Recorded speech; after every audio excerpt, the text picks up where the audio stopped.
Just need a quick show of hands to understand the audience that I'm with. How many of you are using a Windows phone? Good, that makes life so much easier. How many of you are using Android? Higher, because I can't see. Only 2. Right, okay, it's normally more than that. How many are using an iPhone?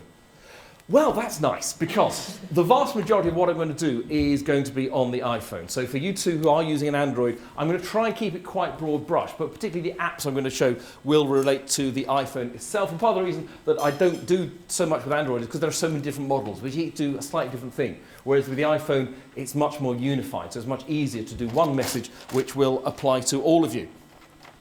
And what we're trying to say to our journalists is that if you can understand how to use your phone, then it's the 21st century equivalent of a Swiss Army knife. You know, if we could deploy to every single story a broadcast camera, a radio car, a sat truck, a shoot edit, a TV editor, it would be brilliant. But the iPhone does the next best thing, or the smartphone. If I say iPhone, I mean smartphone.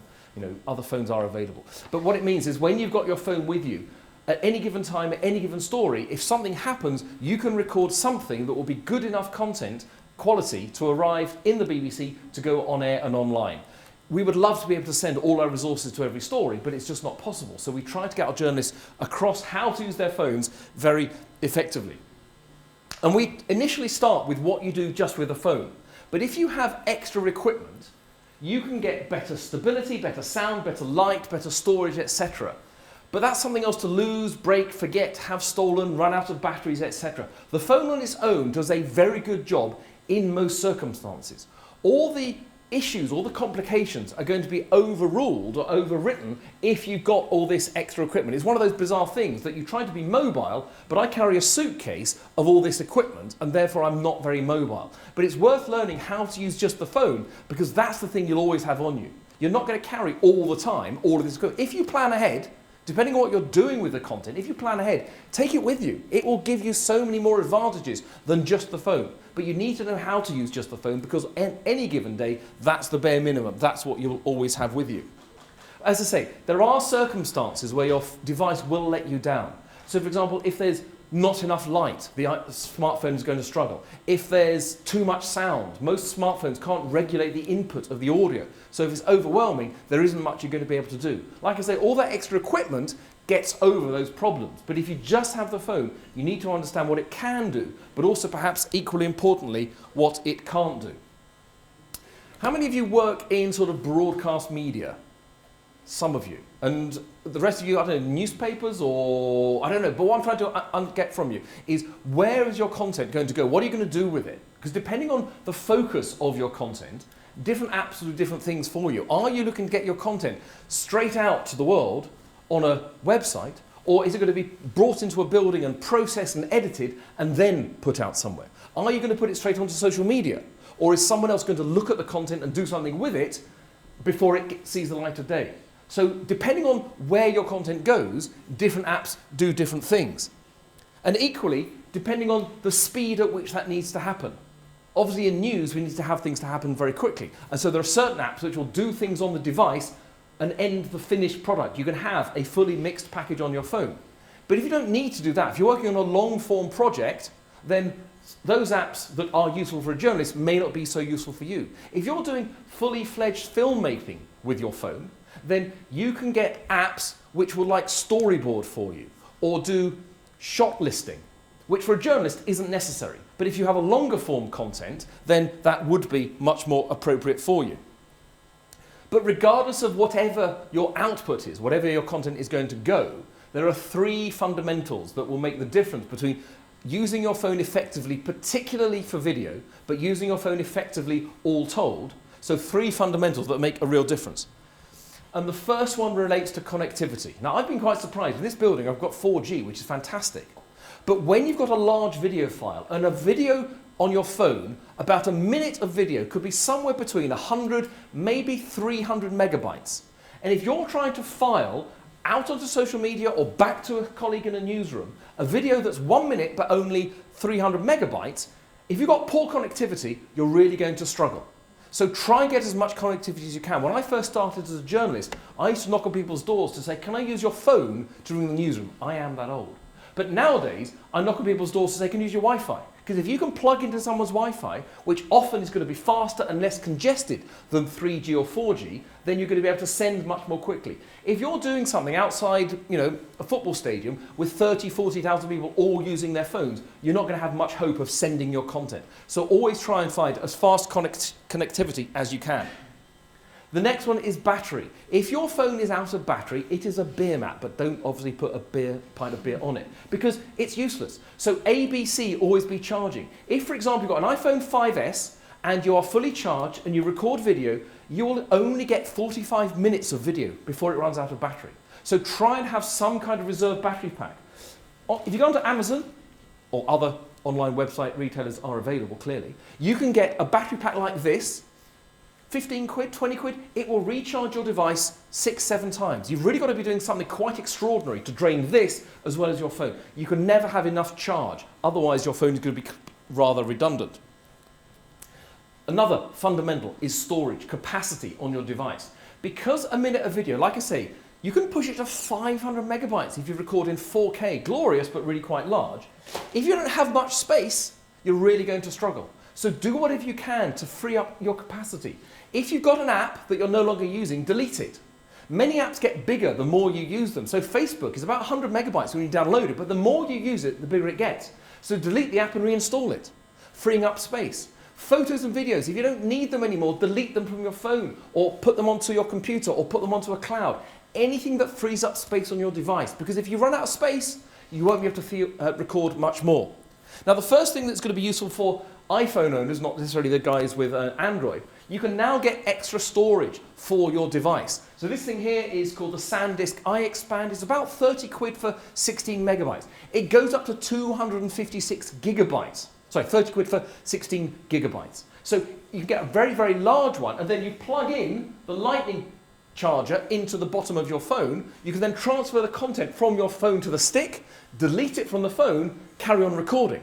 And it's also got a USB, which means it's very easy then to transfer the content from your phone to a computer. And so carrying one of those gives you the extra storage when, yes, if you've got connectivity, you could upload the file, but if you're uploading gigabytes, that's going to take a long time and also use up a huge amount of your data allowance. So one of these is an absolute godsend, certainly for many journalists. So you could use the internal camera on the iPhone or on your Android device. Equally, there are many third-party apps that can do much more than your phone itself. So certainly Apple have made the iPhone camera pretty good, but if you want to do more, if you need to do more, if you want to do a proper production with much more control, then there are third-party apps, and I'll show those a little bit later on. But there are some particular principles about recording video. And this is one of the real banes of the BBC's life. You've probably seen footage that we broadcast on air that's just a narrow column in the middle with either black bars either side or slightly faded content. That's because a member of the public, when they record footage, holds their phone like that. And there are some platforms that like this, Snapchat in particular.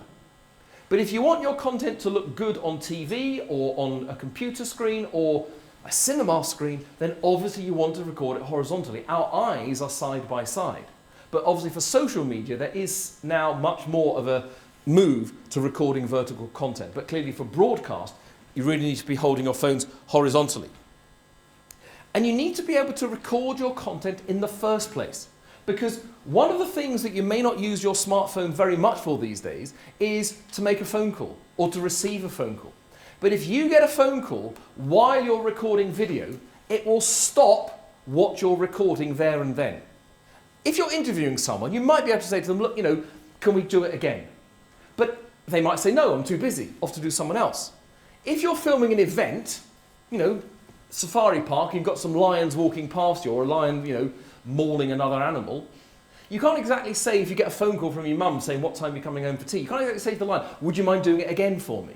So if you put your phone into airplane mode, you can just breathe out. You don't have to worry for the duration of the recording. You can take a risk that you don't get a phone call. But if you get a phone call while you're recording, then that is going to interrupt you and cause all sorts of problems. It is also worth having the brightness, which is that slider, that white dot in the middle, up as high as you can. Normally, you'd have the brightness of your screen low to save battery. But if you have the brightness low on your screen and you're recording video, you're not going to get an accurate representation of what you're filming. So it's one of the rare occasions where you need to have the brightness up high so you can actually see what you're filming. Now, I don't know where you keep your phones, probably in your pocket or a bag, and you sometimes might just bring it out like that. And unless you're looking for a sort of a smeared Vaseline kind of effect, you probably want your lens to be clean. And mostly whatever you're wearing, just give it a quick wipe, and that's going to improve the cleanliness of your lens. And I imagine you're mostly going to be wearing clothes while filming. So mostly whatever you're wearing will do you a pretty good job. It doesn't take long, but it can make a real difference. Your lens is very small. You know, that camera there will have a lens cap that will be put on. Or you might have a small digital camera that the lens cap comes over. Your phone does not. Any speck of dust or dirt is going to make a big difference because it's such a small lens. So clean it if you can. And wobbly vision is really not good to see. Many phones now have got stabilization inside them. But if you can do things yourself to stabilize when you're filming, that's going to make a huge difference. You know, if there's something to lean against like this, I would get a better shot than just holding it handheld like that. You know, there may be occasions where you need to do that, but I can feel my hand shaking already, and that is not going to lead to a very good shot. So anything you do to stabilize yourself or use some form of tripod. You can get full-size tripods, but then you need an attachment because the phone itself doesn't come with anything. Again, depending on how much money you want to spend, you can have an entire kit bag, maybe for £100, it should all work, or 200, 300, 500, and you're going to get much more stability, much better sound, etc. And light is really important. You know, that big camera there's got a very big sensor. Your smartphone probably hasn't. And unless you're filming somebody for Crime Watch where you want them to be silhouetted, you really need the light falling on them. You know, get your bum to the sun. Because if your bum is facing the sun, then whatever you're filming is going to be quite nicely lit. If you're the other way around, then it's not going to be great. So do what you can to improve the light. If you are somewhere like this, I would open these curtains. That would improve the light in here. You can use a selfie stick if you're recording something with yourself, so you would stand by the window with the light falling on you rather than with your back to the window. Because the sensor on your phone is quite small, do what you can to improve the light. You can even get a little attachment like this. Might brighten and wake you up, but this thing here is called the eye blazer. It's about 20 quid. It's extraordinarily light, both in how much it weighs but also how bright it gives you. It has its own battery charge as well. Because if you're filming video on your phone and you're using the light, the battery is going to drain very quickly. If you've got an external light with its own battery, which will also give you different angles that the phone won't give you, you've got extra flexibility. So one of these, plus a little tripod, plus we'll talk about microphones in a moment, you know, those few handful of devices can make a real difference to whatever you record with your phone. Right, yes, let's grab our phones. How are we doing for time? We've got bit. Right, okay, so grab your phones. As I say, for you guys with Android, you're going to have to play along as best you can. Who's filmed with their iPhone before? A few of you. Okay, right. I've got to wait about, if we could just talk amongst ourselves for a small while, because it takes a little bit of time for this device to connect up to the big screen there. And eventually, any time now, eventually, here we go. No worries, it'll happen one day. Any moment, here we go. Any moment now. There we go, finally, right, okay. So this is my phone with all the apps that I've got. And these are my high-end video recording apps. The one in the middle is called Filmic Pro. And that works on Android as well as the iPhone. And if you really want to push what you can do with your phone, then Filmic Pro can do that. We'll look at the normal camera in a moment. So for example, I have a separate focus and exposure point. I can change things like the resolution, so I can record square, or I can record in, cinematic widescreen. Just put it back to normal. I can increase the encoding bit rate, making it 2K or the megabits per second. I can change the frame rate. What we ideally need is 25 frames per second. You've got options about the audio. I can do very clever things with the focus. So for example, I can pull the focus while I'm recording, the kind of things you can't do on the normal iPhone camera. It's about £7 or £8, but in the grand scheme of things, I don't think that's too expensive. If you want to improve your phone, you are going to have to invest maybe 30 to 40 quid in terms of recording apps. But the main iPhone camera, as I say, for most purposes, does a pretty decent job. So if you want to hold your iPhone cameras up and point them at me, I'm not proud. So what you see on the screen, as I say, if you have the brightness up high, is what you get. I would also get into the habit, oh, someone's using an iPad mini, don't worry. Right, is hold the phone with the home button, the big circle, on the right-hand side. There are some platforms where if you've recorded with the home button on the left-hand side, your video is going to be upside down. You can avoid that by having the home button on the right-hand side. And I don't know how well this will come up on that screen there, but it will make a reading for you about the exposure and the focus, but you can adjust it. Wherever you tap on the screen, it will adjust the focus as well as the exposure. Can you see the exposure changing as you tap? If you tap on a light area, it makes it darker. If you tap on a dark area, it makes it lighter. And it makes the rest of the screen lighter as well. So you can have a little bit of control just by tapping on the screen. You can also lock the focus by leaving your finger on the screen at the point you want to focus on for a couple of seconds until it says AEAF lock. And then that has locked the focus. And that's a really important thing to do. If you're recording video and you don't lock the focus, your phone will continue to hunt for the focus, and then you'll get a popping effect. It will boing in and out, which will make your video recordings look really poor. Once you've locked your focus and exposure, if it says AEAF lock, you should see a little sun on your screen, a little sun icon. You can then slide your finger up to make it brighter, or drop it down to make it darker. So you get control over the exposure once you've locked the focus. If you tap the button for the front-facing camera, at which point you get to see yourself and not me, which is probably a blessing in disguise, if you are doing something involving the front-facing camera, you need to look at the lens and not the screen. Because now, if I look at the screen, my eye line is not right. So you need to look at the lens of your screens, of your phone. So you Android guys, just find out where the lens is of your phone and then look at the lens rather than the screen. Because now, if I look at the screen, my eye line is all wrong. So if you are doing a piece to camera or a report where you want to be on screen and you're using the front-facing camera, look at the lens and not the screen. You could take a risk like this. And what I'm now doing is I'm using the back camera. It's a better camera, but I can't see myself. So it's that trade-off between, it's perhaps better footage, but I can't see what I'm doing. I do like to see myself in the mirror. That's very freaky at the back there. Right. So, using the back camera again, we'll now look at the actual, we've got the option for the light, as I say, the onboard light, but if you're filming with the light on, your battery is going to drain very, very quickly. So, everyone can join in with this now. If you'll start recording by pressing the red button, most of you, if you're using an iPhone 5, he says guardedly, and newer, in the bottom right-hand corner, can you see that white circle? The white circle, if you tap it very gently while you're filming, it takes a photo. So you don't have to think, oh, I haven't got a photo of that. It's taking a photo while you're filming the video, and they will all be on the camera roll. There's no pause button. So third-party apps do let you pause, but the iPhone doesn't itself. Again, Android may well do. So if you are recording, you record and stop and record and stop. And if you plug in a pair of headphones, you can't hear the audio, which for many people in journalism and broadcast is really confusing. There are third-party apps that let you hear the audio while you're recording video. The iPhone doesn't natively. So if you want to do that, you need to use a third-party app. So you've all been recording a short piece of footage. Now stop recording, and the video that you just recorded will now be available to you in the bottom right-hand corner.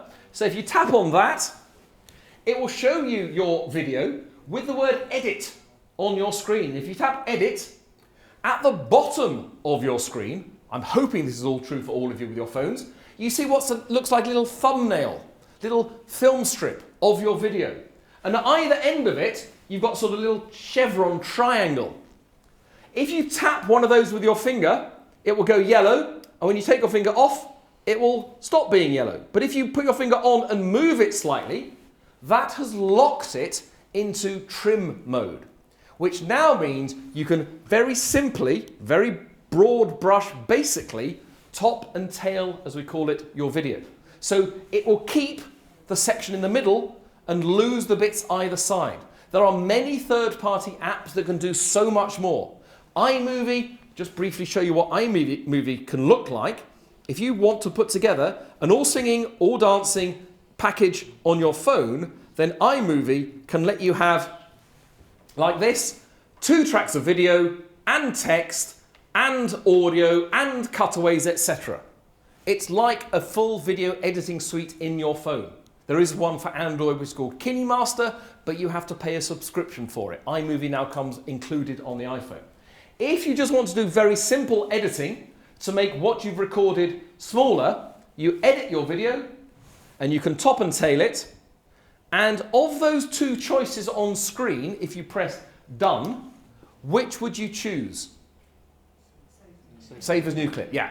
Unless you are so short of space, but like I say, don't get so short of space. Unless you are so short of space, another clip would cause you a problem. Always save as new clip, because otherwise you are overwriting the original. And what you don't want to do is a 10-minute interview and then you only save 20 seconds. You lose everything else. That would be a real problem. So you can then save as new clip, and then on your camera roll, he says guardedly, on your camera roll will be both the original video that you recorded and the shorter version.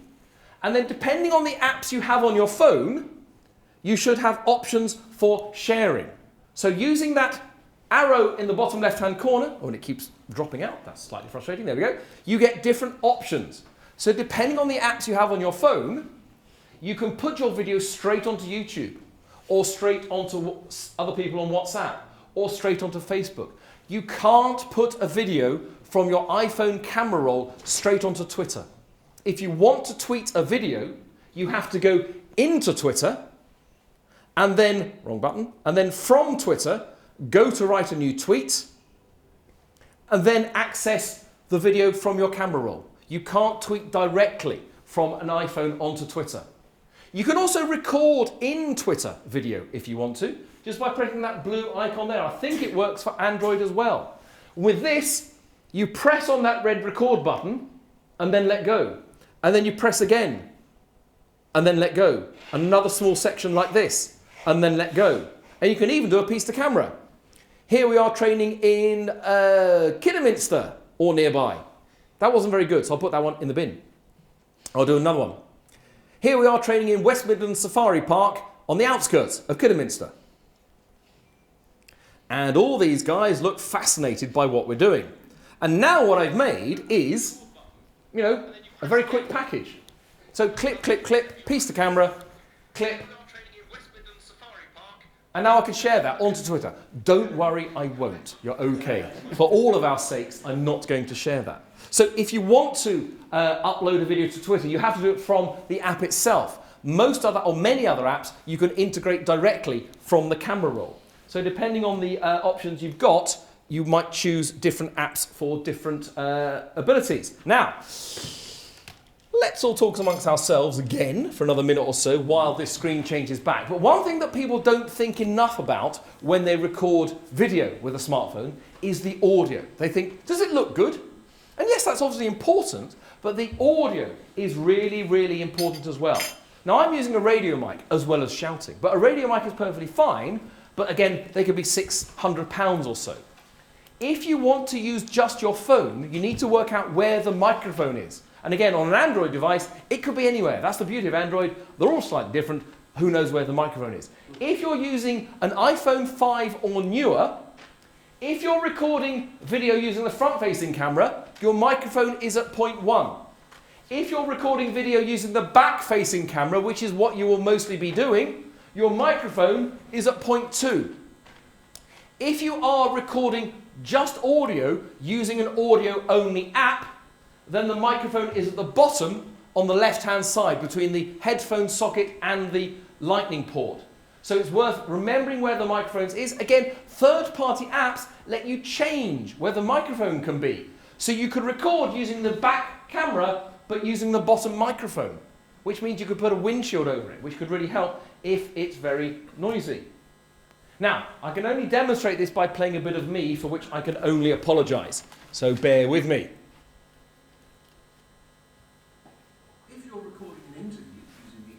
microphone, you'll need to get close to your guest in order to get good sound on your phone.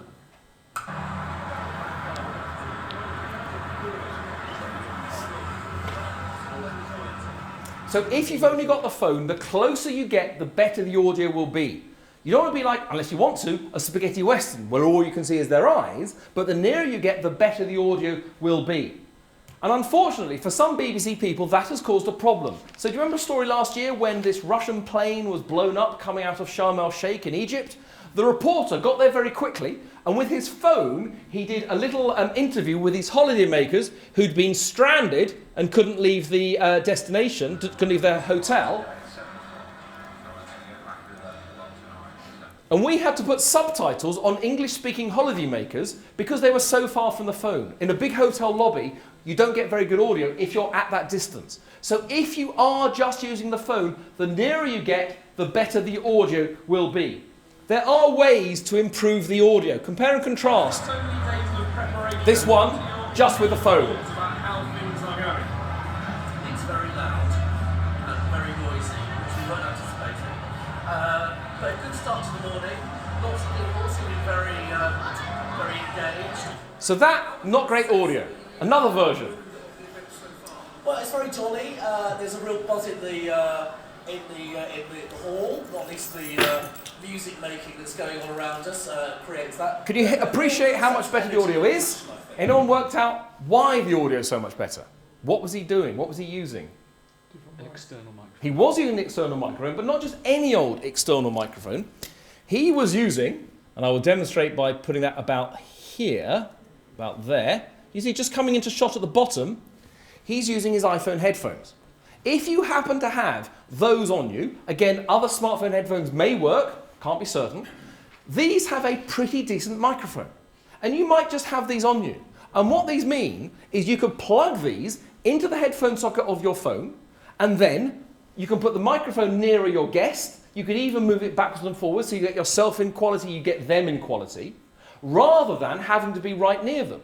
So if you happen to have these on you, then these can give you a good advantage to get good audio, but not also really tight framing. Yes, you can also get, I'll come back in a moment, loads of different microphones. And what you've got to be careful about, regardless of the phone you've got, is that it has the right kind of ending.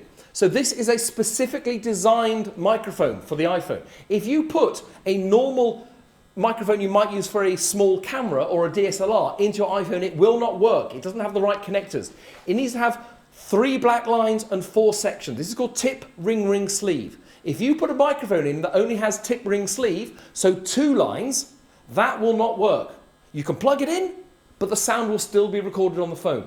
So for maybe 15, 20 quid, you can get yourself a professional standard broadcast microphone. You could spend much more money. You could spend an absolute fortune. Sennheiser, who make amazing headphones, are now making iPhone-compatible microphones. £250 a pop. Thank you very much. I'll have 3 of them. The iPhone on its own, good audio when you're close, but poor framing. If you've got the headphones, you've got better audio. If you just have the phone, go somewhere quieter. Ask them to speak louder, or use an external microphone, if that's at all possible. Now, there are some good apps for Android, probably. Haven't found? No, there are. There are a few. But for iOS, there are many very good video apps. It really depends what you want to do. If you go into the App Store, you'll find a whole section called Making Movies. And inside that, there's a section called In the Director's Chair. So depending on how far down the track you want to go, you should find an app that is going to do what you need. You may start paying an awful lot of money. So particularly the high-end craft apps, like shot listing apps or screenplay apps, they are £15, £20 a time. These apps for video recording, what are we looking at here? £3.99, £2.29, £1.49. You know, I don't know how many of you bought a coffee this morning on your way here. You probably didn't think about spending £2.99 on a posh coffee. Would you spend £2.99 on an app? You go, oh no, that's a bit much. But an app will do you much more than a cup of coffee, which might last you 20 minutes. So, you know, invest in apps and you can really do a lot of good. Now, how are we doing for time? It's already 20 past. We've got about 15 minutes, I think. So how many of you got the email asking you to download this app called Viva Video? And how many of you downloaded the app called Viva Video? Marvellous! That makes life so much easier. Apart from the fact there is now going to be a slight delay while we swap screens. Now, I would not normally show Viva Video.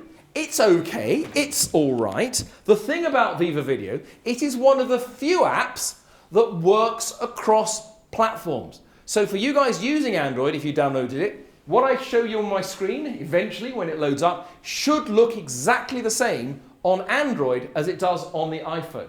As I say, it's a okay app. It's not bad for free, I'll give it that much. It's got a few tricks up its sleeve, but it isn't brilliant. Nevertheless, let's have a quick look at a Viva Video, and then we'll see whether we have time to do a little exercise. So you can record video inside the app itself, which is fine, or you can record video outside the app. So I'm just going to record a couple of quick shots over here. So here is the main room inside the country house in the safari park. And I'm going to adjust the light to make it slightly better looking here. And there's probably a nice view outside this room, but at the moment we can't see it. And then I'll finish with a piece to camera. And I'm having to do this at great speed because we don't have much time at all. Right, stop recording. So now, if I go back to the app and press edit, I can see all those videos. If I tap on one of them like that, I can import it. Why don't I start with the first one? That'll make more sense. So that one there. You can narrow it to make it shorter, to cut it down.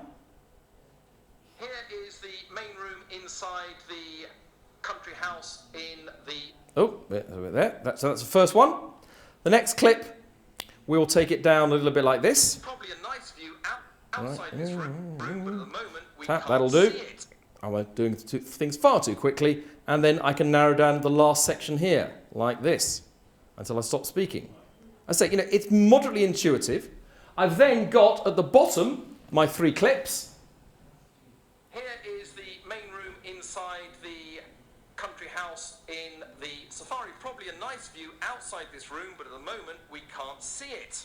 And I'm having to do this at great speed because we don't have much time at all. There we are. Now, that's just a very simple put together of 3 clips, but you can edit those clips. You can add text to that video. Again, that screen is perhaps a little dark. We can't see it fully. I'll see if I can brighten it up, but is that helping? Not at all, which is fantastic. So if I just put text here and then change the title, Training in West Midlands Safari Park. So you have text on the screen, which you can adjust the font of. It's got a lot of options for an app that's free. You can adjust the color of the text. Let's make it a little bit larger and stick it there like that. What is good about this app in particular is that, so that's now on the duration of the screen there. What's good about this app in particular is it gives you a number of options for the transitions. So how you get from shot to shot. So I could have just a simple crossfade like that. Or I can have a fade to black. Or something a bit fancier. Oh, that's good, right? Let's try the one here. A fade to black, or let's do the middle one and change that to a dissolve. Like that. So, I don't know how well you can see all this, but, it's quite a good app to make something okay. As I say, I wouldn't use it for broadcasting, but if you want to just put a couple of clips together, it would work quite well. Now, the initial idea was that I would then let you loose to try all this. I just don't know whether you're going to feel able to do this, or who's game to give it a go? Good, right, just you. Okay, no. Look, let's see what happens. What I want you to do is, if you could partner up with somebody and film them saying, hello, my name is, and saying who they are, and at the weekends I like to do something. But you leave it blank. So my name is Dave, and at the weekends I like to do, and you leave it blank. Then you need 2 shots of the person miming the thing that they're doing. So if they like to do gardening, get a shot of them pretending to garden, like that. Or then another shot of their face. Literally 5 seconds of each shot, so 2 shots in the middle. And then the last shot is of you saying, and that was Dave showing us about his love for gardening at the weekend. Yeah? So the first shot is you interviewing the person and her saying, hello, my name is Dave, and at the weekend I like doing. Then 2 shots, literally 5 seconds of each, of them miming it, and then a payoff at the end of the person saying, of you saying, and that was Dave showing us his love of gardening. Yes? Good? No? Right, okay, give it a go. See what happens. What can go wrong? If anyone needs any guidance or tuition, just shout. No, if you stand by the window. Yeah? Which? It is, yeah, because the light's falling on him.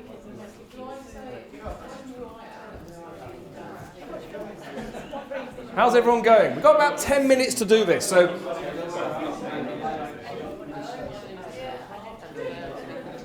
You appear to be recording vertically. Ooh. I say, you could... Okay, maybe. Let's say, if you record in the iPhone app and then bring it into the iPhone camera and bring it in. Don't use their capabilities. Take 2. And then the last shot is a piece to camera of you saying, and that was Steve showing us about his love of whatever it is. Yeah? It looks like.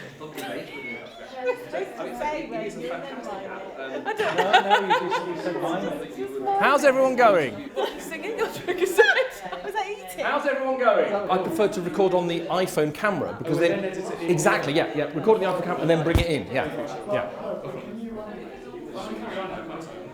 Yes. It depends how much you filmed already. Quite a lot. Oh, okay. Well, look. Right, in that case, leave it in there. Yeah, that'll probably be a lot easier.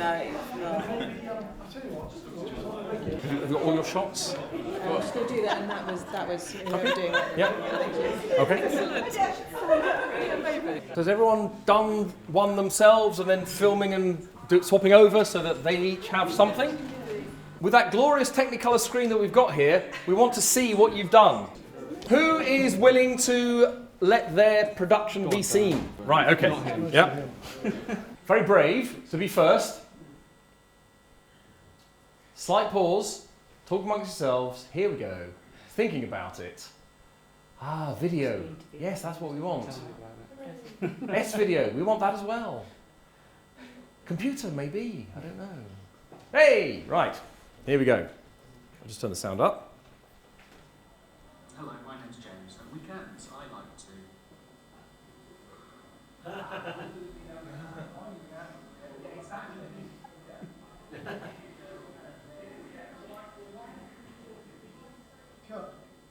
That was James showing us that at weekends he loves to sleep.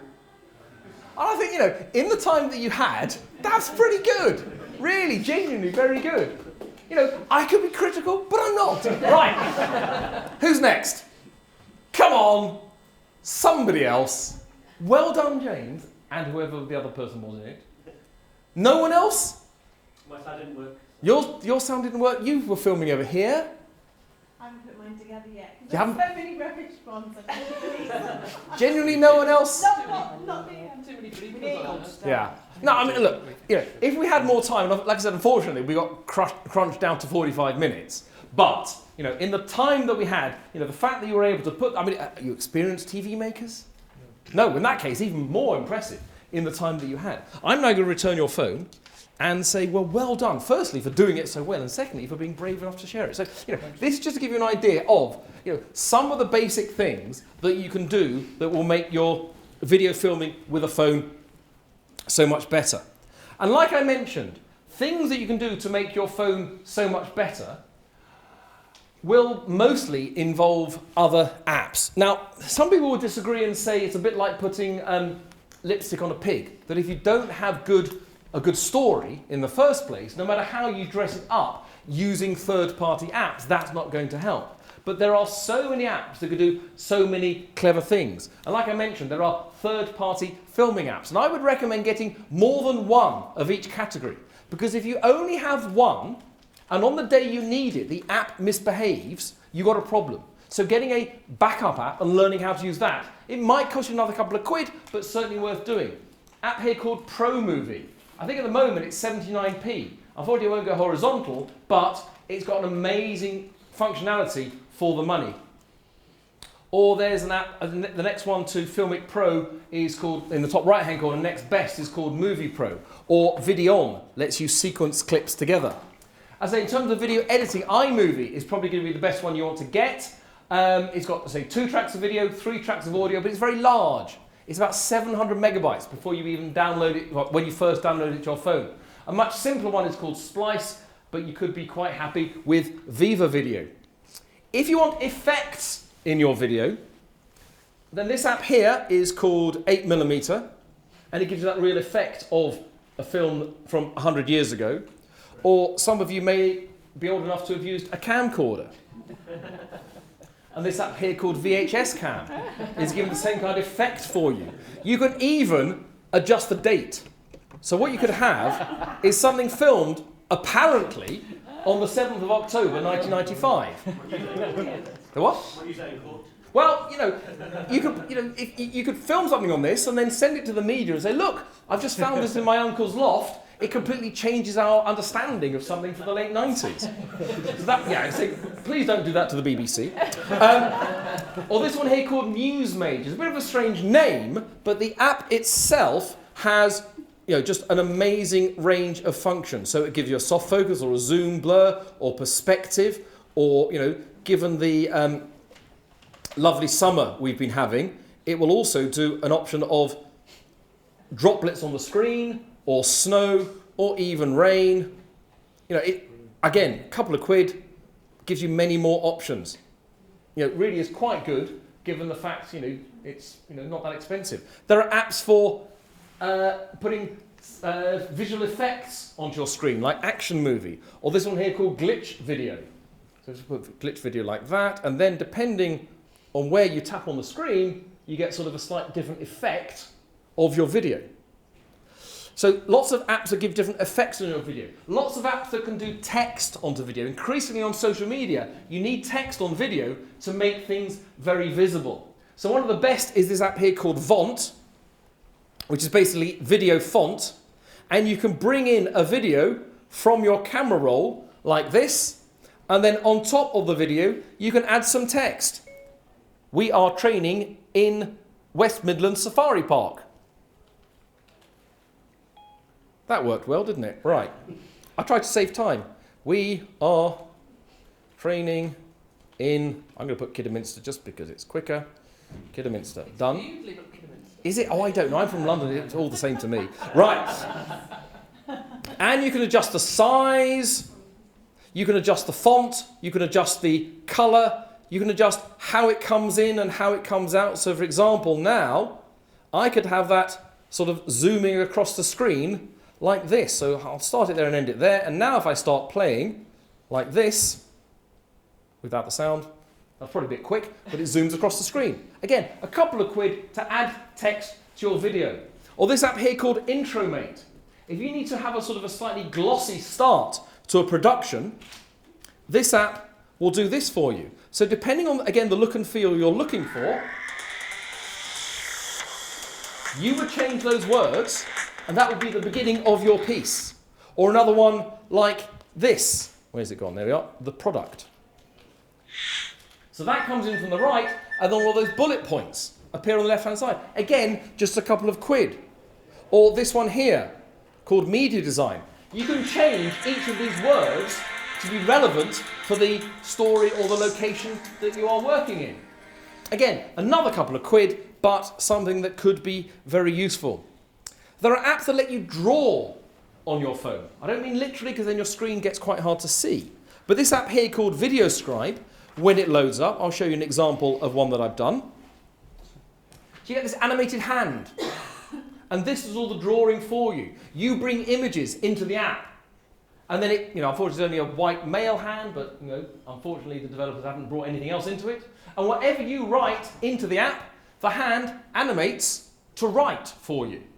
If you wanted this done professionally, you'd probably have to spend £400 or £500 for some, trendy graphic designers with spiky hair and funny glasses, which may be out of your budget. For a couple of quid, this app is going to do the next best thing for you. I'm not going to pretend that it's going to be the best thing for you, but it's all the things in the one device. Other apps that do multi-video. If you're working with a team of people, you could have like an iPad to be the main controller and several other iPhones as sort of the slave devices. And then you can tap and cut between the different cameras. So rather than having to hire in a gallery and an outside broadcast unit, you could do it with these apps like Switcher or Multicam, or this app here called Grid Play. So with Grid Play, tap, wrong, more, start. I could choose, I'll go with 16 because it was more exciting. I could sort of film just this section. So I'm just going to record 1.5 seconds like this. And then I can record this section, just 1.5 seconds like that. And then I can record that bit here like this. And then a final section like that. And again, not the best example, but what you've got now are all of those frames recording and playing at the same time. You know, it's for a visual effect that would otherwise be quite complicated to make. You know, you could have several people talking, you know, almost like the Brady Bunch. You're all far too, most of you far too young to remember what the Brady Bunch was like. Time-lapse app. So yes, you can time-lapse. You can time-lapse with the iPhone. You can do slow motion with the iPhone. There are so many apps that do so many things. And if you have more time, I'd go through these, but we would be here till Friday. So that's probably where I have to draw a line under it. Thank you so much for being here and also participating, particularly you two there, because that was fantastic. If you've got questions, I've got about a few minutes to answer them. Otherwise, run away and have a drink, and I certainly need one because I've been shouting for a fair while. So is there anything you want to ask specifically? Obviously, it could be about video. It could be about audio on the iPhone. It could be about photos on the iPhone. Probably in those areas. Hello. Hello. Can I just start? Just something you said to film on the normal iPhone camera and then import it. Is that with all the apps that you think? Well, there are some apps that don't give you a recording function. They are merely editing apps. So you have to record in another app and then import it. Some apps, you can use a third-party app to record in. They don't talk to another third-party app. You have to go onto the camera roll. So you have to save it to the camera roll and then bring it into the other app. Okay. I say Viva Video does have the option to record inside it, but not all apps do that. Okay. Oh, yeah, I didn't know there was lunch. Oh, I know, but I may not be here for it. But anyway, right. Well, if you apparently you need to go, so goodbye.